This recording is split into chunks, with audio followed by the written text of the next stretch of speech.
What is up, YouTube? Welcome back to the channel. Today, this has been going on since I put this building up. This is my own garage, and I've just dealt with it for the last 3 years, and I'm just really over of dealing with it, and I've been telling myself I've been going to do this, and I haven't done it, but now is the time. So the issue I have, which if you look behind me, I've got it installed already. The problem I'm having is when this door and the other service door is open, it doesn't matter. If one of the garage doors is open and there's even the slightest breeze, it wants to slam this door shut. Both of them.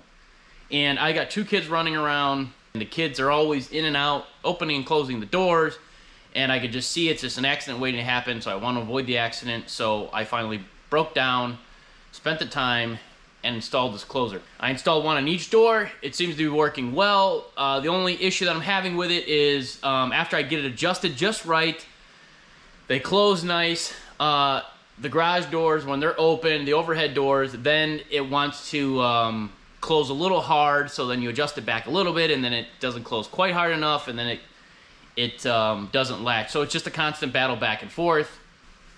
But we'll get it right eventually. It's just adjusting, so no big deal there. But I'll do the best I can going through the video, giving you a step-by-step on how to install it.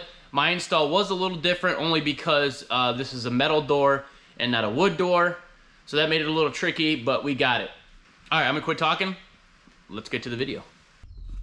So I built this garage. There's one door here, and there's one door. And there's one door here. Every time this door is open, and the garage door is open, it slams shut. And I've got 2 kids running around. They open and close the doors all the time, and I don't want an accident to happen. So what I'm gonna do is today, I'm gonna put a closer up there on the top of that. This is the closer that I bought. Okay, this came from Home Depot. The only thing I was concerned about was whether or not there was enough metal to screw into. Here's all the parts, the instructions, and here's the hardware they give you. So in the instructions, you do one of 2 things. You can either use wood screws, which isn't an option because I got a metal door and a metal frame, or you're gonna drill and tap 1/4 inch by 20 and then use the machine screws that are in here. And with this door here, this is a Plyco door, and if you look here, that's a thermal break in the door.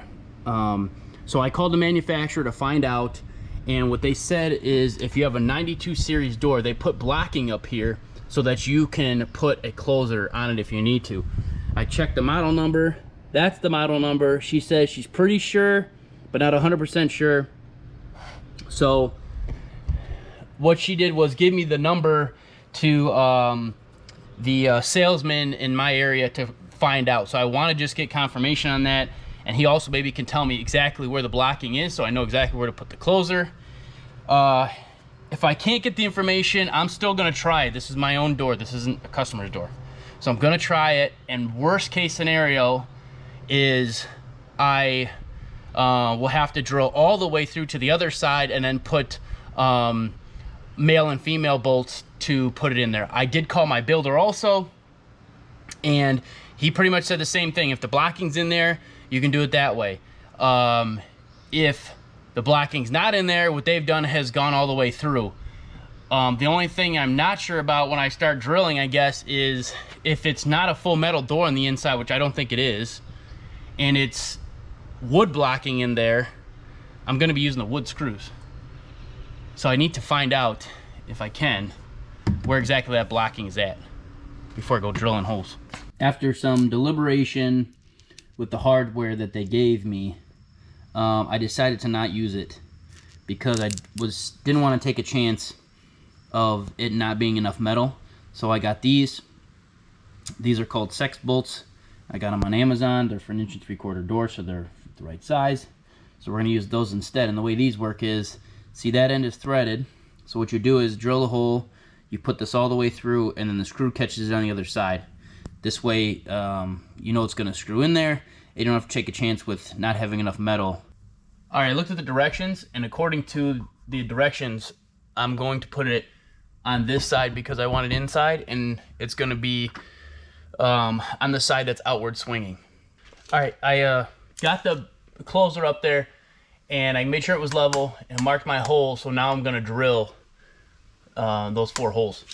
As you can see, that's gonna hold it on the metal part of the door, so this bolt doesn't go like this, like jiggle around inside the hole. So you want to make sure you don't use too big of a drill bit.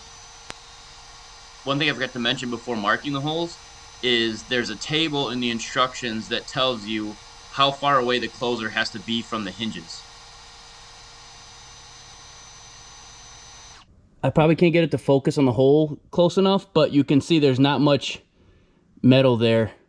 You can see I hit the foam already, so you have to use those through bolts if you don't have a big enough steel door and there's not enough thickness of the steel to hold those bolts in place, which this wouldn't have been. All right, I got all my holes drilled, but what I'm gonna do real quick is I'm gonna take those 4 bolts and I'm gonna pull them back out, and I'm gonna put a little bit of sealant around here, just because, I mean, no air is gonna get in there, but I just feel better doing it. So I'm gonna do it just to make sure, give a little bit extra barrier of protection. All right, I got this part of the closer on, and now this is the part that I'm gonna mount to the frame, and this part goes up and down, so you can move this up higher or lower. I don't think it matters if it's quite level, because this has some room to maneuver here.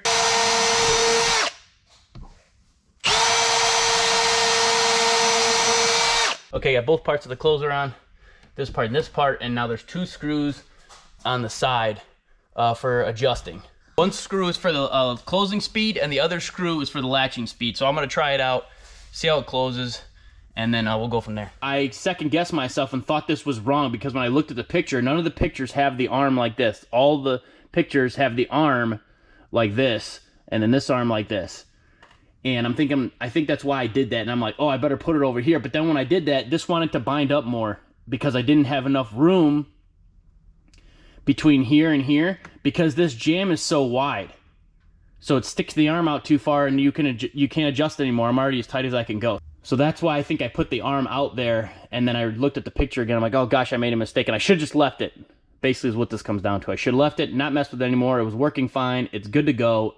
And I messed with it thinking I had the arm in the wrong spot. But that's only because, based off my installation, see the picture? All these pictures show the same thing. So keep that in mind. Just a couple little tips for you guys before I end the video. One, before you start drilling, punch the holes where you marked first, because otherwise the drill bit's gonna want to jump around in the metal. And the other real quick thing is, when you're drilling and you get past this side onto the next side, make sure you keep the drill nice and straight, firm pressure. Don't go too high or too low. Otherwise, when you put the bolts in, they're not going to match up on the other side. So keep that in mind. So that's it, guys. We got it all installed. It's working good. I got it adjusted the right way. And I just realized, I'm not sure why I've been working in here with no lights on. Maybe because when it's hot, I always just leave the lights off because it keeps things cooler. Oh, anyways, don't forget, guys, give me those thumbs up. Share these videos. Hit that bell for notifications. Subscribe to this channel. If you got a comment, drop it in the comment section below. We'll see you on the next video.